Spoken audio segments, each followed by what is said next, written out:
میرے عزیز دوستو، آپ سب کو NAQTV4 پر خوش آمدید۔ میرے عزیز دوستو، آج کل وطن عزیز میں VPN کی پابندیوں کے سلسلے میں ایک بحث چلی آ رہی ہے، جو ایک مولانا مفتی راغب نعیمی صاحب نے اسلامی نظریاتی کونسل کے ذریعے ایک فتویٰ جاری کیا۔ آج انہوں نے اس کی وضاحت بھی کی۔ بات پابندیوں کی نہیں، اگر ان پابندیوں کی زد میں کوئی ایک ایسا انسان اس کی زد میں آ جاتا ہے جو غلط کام نہیں کر رہا، اور وہ بھی اس کی زد میں آ جاتا ہے جو غلطی کر رہا ہے، فرض کریں VPN پر پابندی جاری رہتی ہے، تو اس کی زد میں وہ بھی بیچارہ اس کی گرفت میں آ جائے گا، جو اس جدید ٹیکنالوجی، اس ایجاد اور دنیا عالم کی جدید ٹیکنالوجی کے ذریعے اپنے ملک کے لیے لاکھوں روپے کا زر مبادلہ کما رہا ہے، اور جو فتنہ و فساد پھیلا رہا ہے۔ حکومت کا فرض یہ ہے کہ وہ ایسے قانون لائے، انتشار پھیلانے والوں پر پابندی لگائے، اس کو جرمانے کرے، ان کو سزائیں دے، مگر جو زر مبادلہ کمانے والے دوست ہیں ان کو سہولت مہیا کریں اور VPN فری اس کو فراہم کیا جائے۔ ہمارے جیسے ممالک میں انتشار تو پابندیوں کے باوجود بھی جاری و ساری چور دروازوں کے ذریعے ہر وقت ہوتا رہتا ہے، اور بیچارے قابو وہ آ جاتے ہیں جو قانونی طور پر اپنی ذات اور اپنے ملک کی ذات کے لیے کام کر رہے ہوتے ہیں۔ وہ بیچارے شریف سب کچھ دو پر لگا کر بھی ہار جاتے ہیں۔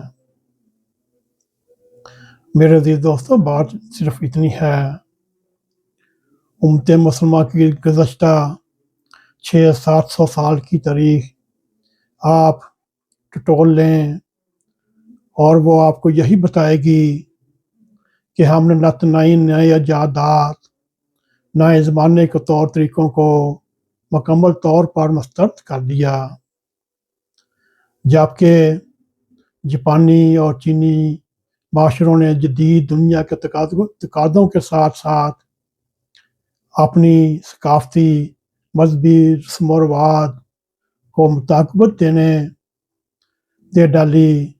ہمیں بھی اس پر پابندی لگانے کی بجائے نئی ٹیکنالوجی، نئی جدید ایجاد اور نئی سوچ کو ریگولیٹ کر کے اس کو ایک نظم و ضبط میں لانے کی ضرورت ہے۔ اس پر پابندی لگانے یا مسترد کرنے سے ہم سوشل میڈیا اور VPN کے فوائد سے بھی محروم ہو جائیں گے، اور جو اس کے ذریعے وطن عزیز کے لیے زر مبادلہ کما رہے ہیں اس سے بھی محروم ہو جائیں گے۔ ہماری قسمت ہی ایسی ہے، 600-700 سال سے نئی ٹیکنالوجی سے، نئی ایجاد سے اور جدید قسم کی ٹیکنالوجی سے ہم محروم رہتے ہیں، اور ترقی کو ہم اپنی دعاؤں کے ذریعے روک بھی نہیں سکتے۔ روکنے کے عمل سے ہم پیچھے رہ جاتے ہیں اور دنیا آگے نکل جاتی ہے، جیسا کہ آج کے دور میں آپ کے سامنے یہ تجربات ہو رہے ہیں۔ دنیا کہاں ہے، امت مسلمہ کہاں ہے؟ کمپیوٹر اور IT کے شعبے میں انڈیا ہم سے بہت ہی آگے ہے، مگر پاکستان میں بھی IT ان دنوں روز افزوں ترقی سے ہمکنار ہو رہی ہے۔ یہاں بھی بہت سے ادارے اپنے کاروبار کھول رہے ہیں۔ ہمیں فیصلے فوری ضرورت کے تحت نہیں، لمبی مدت اور دور راست نتائج کے لیے کرنا چاہیے۔ سوشل میڈیا پر نظم و ضبط قائم کیا جائے، اس کو ریگولیشن میں لایا جائے اور اس کو حکومتی نگرانی میں صاف طریقے سے استعمال کرنے کے طریقے بتائے جائیں۔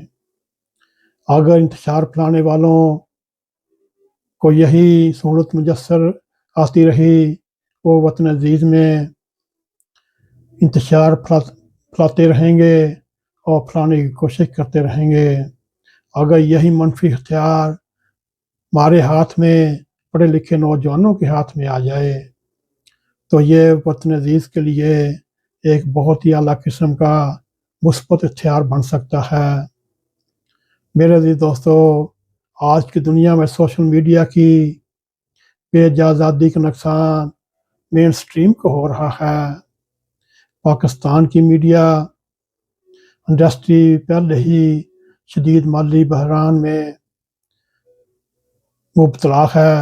مین سٹریم یا میڈیا پر قوانین اور ریگولیشن کی بھرمار ہے۔ آئے روز جرمانے اور ان کی اصلاح اور ان کو جھڑکیاں دی جاتی ہیں، جبکہ سوشل میڈیا فارغ کے باوجود فیک نیوز دنیا بھر میں پھیلانے میں مصروف ہے۔ اگر حکومت صرف رائج قانون سے کام لے کر فیک نیوز پھیلانے والوں کے لیے سزائیں اور جرمانے اور عدالتوں کو تیز تر کر دیا جائے تو دنوں میں ان میں فرق پڑ سکتا ہے۔ آپ دیکھ سکتے ہیں، حالیہ کی مثال ہم آپ کو یہ دینے کی کوشش کریں گے، قاضی فائز عیسیٰ کے ساتھ بدتمیزی کرنے والے ڈیجیٹل میڈیا جنگجوؤں نے آزاد ملک برطانیہ میں وہ کر دکھایا، وہ کر کے انہوں نے دکھا دیا، ان کو نہ ڈر ہے نہ خوف ہے، اس لیے وہ حد سے گزر جاتے ہیں۔ حکومت پاکستان نے ذرا سخت موقف اختیار کیا، قانونی راستہ اختیار کیا، تو 2 درجن ملزموں نے دنوں میں باقاعدہ سوشل میڈیا پر آ کر معافی مانگی اور معذرت کی اور معافی مانگنے کا اعلان کیا، اور ثابت ہوا اگر پابندیاں ہی نہیں، قانون سازی اور مؤثر عمل کیا جائے تو اس کو بھی کنٹرول کیا جا سکتا ہے۔ یہ حکومت کے ارباب اختیار سے درخواست ہے، جو آپ نے پابندیاں لگائی ہیں ان کو اٹھایا جائے۔ یہ فتوے آپ کے خریدے ہوئے ملا آپ کو ہر وقت دینے کو تیار رہتے ہیں۔ وہ آج بھی امت مسلمہ کو گزشتہ 600 سال کے پیچھے لے کر جانا چاہتے ہیں۔ آج وقت ہے دنیا کے ساتھ چلنے کا، دنیا کی جدید ٹیکنالوجی کے ساتھ چلنے کا۔